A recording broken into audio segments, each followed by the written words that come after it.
Thank you, Howard, for your kind introduction, and thank you for the opportunity to say a few brief words to the 12th Annual NOACA Summit. About 30 years ago at this time, I had just been elected the Licking County engineer. And at the time, I think I was the youngest county engineer in Ohio, and was kind of nervous about that, but also excited. And I was invited to make my first public presentation or first address. And I began working on that. I had quite a long time notice to work with it, so I began preparing a speech that I was going to give to the Heath Kiwanis. And I kind of went overboard. I was going to tell them everything I knew and everything about the department, or about the Licking County Engineer's office, what we did in the office, what we did outside, and snow and ice. And it was sort of like a State of the Union address I had prepared. And I arrived that morning, at the appointed morning, at a cozy meeting at the Howard Johnson's in Heath, Ohio. And there were about 20 to, I guess, suppose 20, between 20 and 25 people in the audience. So I thought, well, you know, this is a bit much. So I began to make marks and throw out pages and whatever. Well, the process was that they had a business meeting, and then they had breakfast. They had a breakfast buffet, and then after that was the speaker. So during the course of the breakfast, people began to leave. And when it came time for me to speak, there was the person to the right of me that was going to introduce me, the person to the left of me who was the president of the club, and 3 people. And I know they wanted to leave, but they just didn't have the heart. So I went ahead and made a few brief remarks and got their names and addresses. I've been sending them Christmas cards ever since. So I should have known that the people of Licking County weren't that impressed with their new young county engineer. Earlier that year, not long after I'd been there, we had, of course, a tough winter, and the ground was frozen, and we had some rains, and we had a lot of flooding in the northeast portion of our county. And about 3 weeks in, I came into the office, and our secretary said, "There's a pastor of a church on the phone for you, and he is really quite upset, and he was asking me who you were and how old you were, and I think you need to talk to him." So I said, okay. So I got on the phone, and he began to explain to me that the farmer upstream from their church raised mules. And during the course of the flooding and the lightning and the rain and everything, a mule had somehow died, either hit by lightning or drowned, and the carcass of this dead mule had washed down against the back door of the church. And he wanted to know what I was going to do about it. And I said, "Reverend, why are you calling me? Isn't it your job to bury the dead?" That was a good answer. There was sort of a long pause, and he said, "Well, that's right, young man, but it's also my job to notify the next of kin."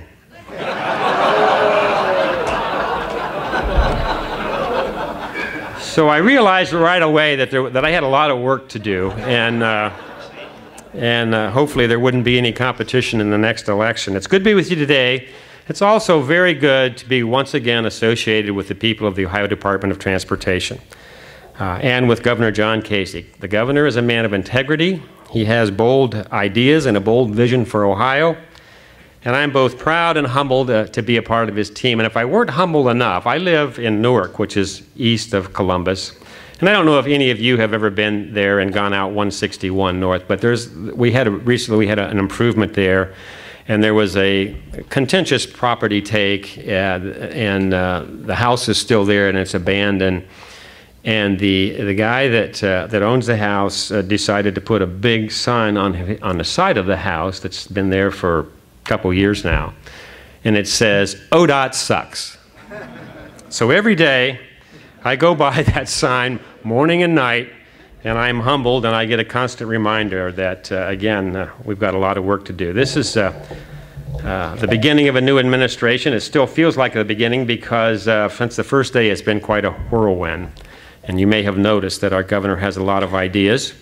And he's wasted no time diving right in and taking on some tough challenges. He's looking for a jobs-friendly environment. Obviously, we have to have a balanced budget.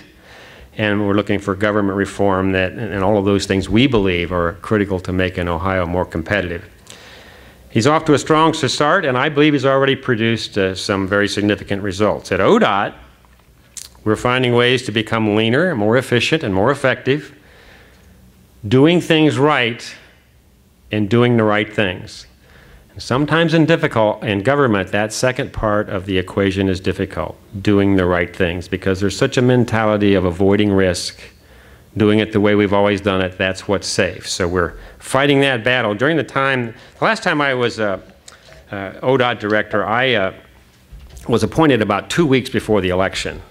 So one day I was county engineer, and in a very short time I was ODOT director, and it was quite a jolt. But I wasn't known. People didn't know who I was, and people were asking the consultants and contractors and everybody, who's this guy? And this time, sort of a known quantity, and I was one of the first appointees actually in late November or early December or whatever. As a result of that, and my phone's listed in the phone directory, you can look my number up, and as a result of that, I heard from a lot of people. People wanting jobs, people wanting to tell me what needed to be done, where it needed to be done. I used to say in the early going in the cabinet meetings and with the governor, I have an advantage, I have 11 million advisors.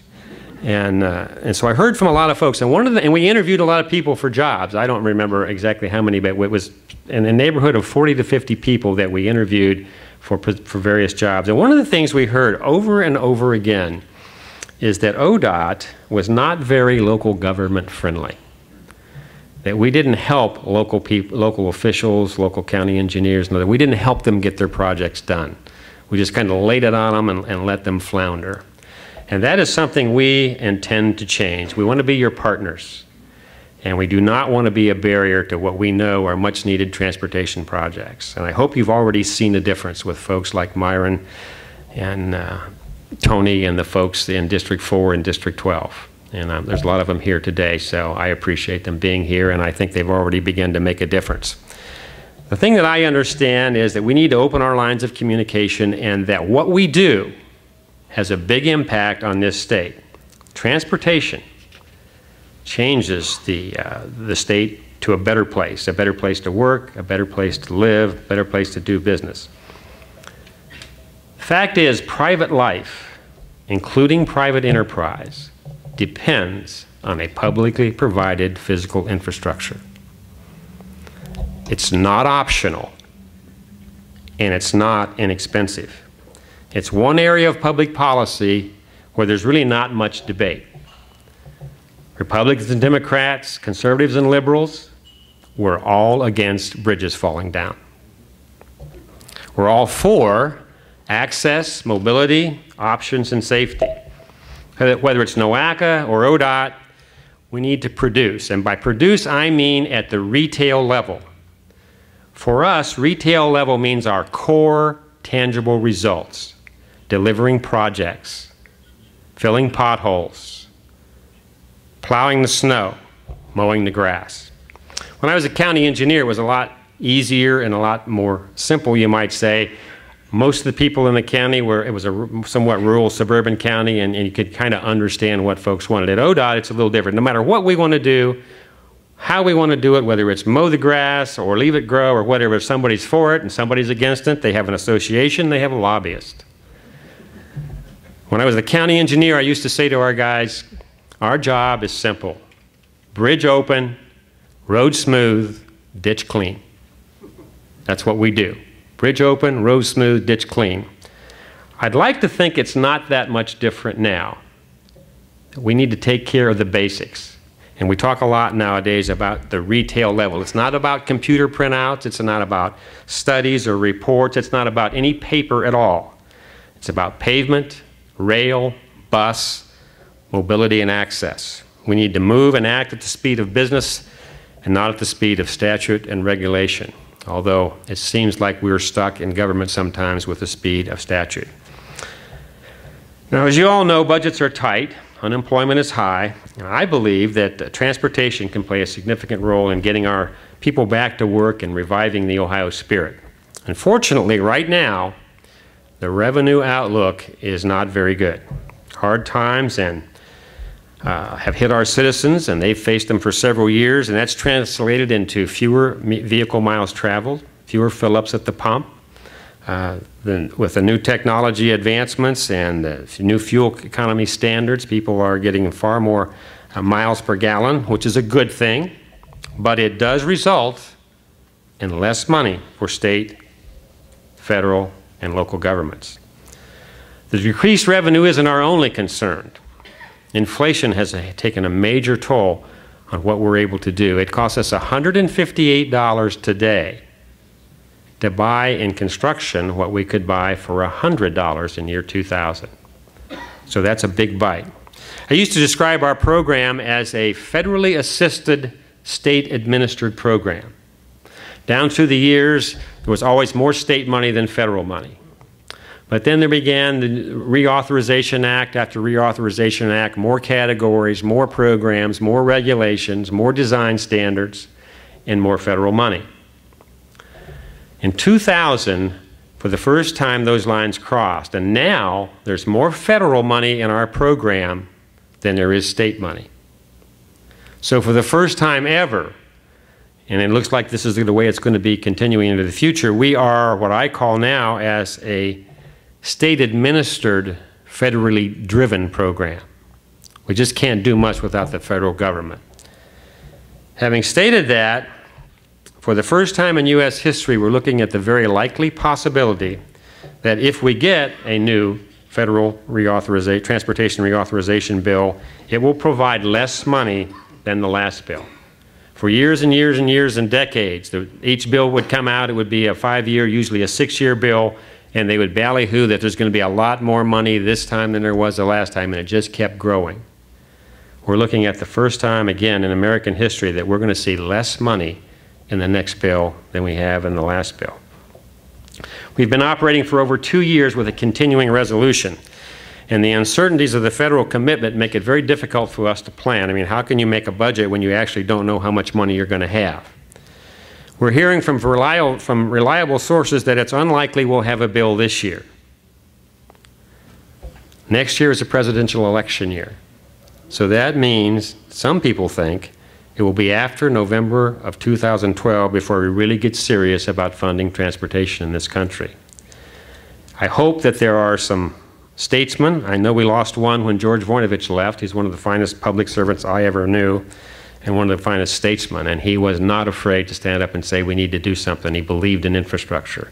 Hopefully there's somebody there to replace, I like to call him governor, but you guys can call him Senator Voinovich. At any rate, the current discussion involves around some very different but equally possible scenarios. One is that Congress could pass a 2- or 3-year continuing resolution in which transportation would be funded at a $42 billion annual level. That's the current level. They can afford to do that with the Highway Trust Fund 1 more year. After that, in the year 2013, there would be $11 billion available. If they choose that scenario, we'll have 1 more year at 42, and then we're all looking at 75% less federal money. I don't think that's likely to happen. If it does, the Highway Trust Fund would be broke and the whole system would crash. A second option would involve lower funding, but for a longer period of time. They could go to $29 billion and fund us for the next couple years and beyond, which I think is a more likely option. If they do that, we're looking at 25% reduction in federal funds. A couple weeks ago, we had a meeting with Congressman Bill Schuster. He's on the House Highway and Infrastructure Committee, and he was actually in Ohio, and we spent quite a bit of time with him. He believes that there will be a bill yet this year. It will be in the low 30s, so we're looking at $32, $33 billion. Again, close to a 25% reduction. If they pass a bill yet this year, and they're certainly under a lot of pressure to do that, it's probably going to be a 6-year bill. So we're looking at, for the next 6 years, 25% less federal money in a program that is federally driven. No matter which scenario plays out, one thing we should all expect is a very significant decrease in federal funding and possibly an increase in the state-federal match. The current match is at 80% federal, 20% local or state. Back in February, I had the opportunity to testify before the U.S. House Transportation and Infrastructure Committee, and I approached Chairman John Mica from Florida about increasing the match from 90% federal to 10% state. That lasted about 2 seconds.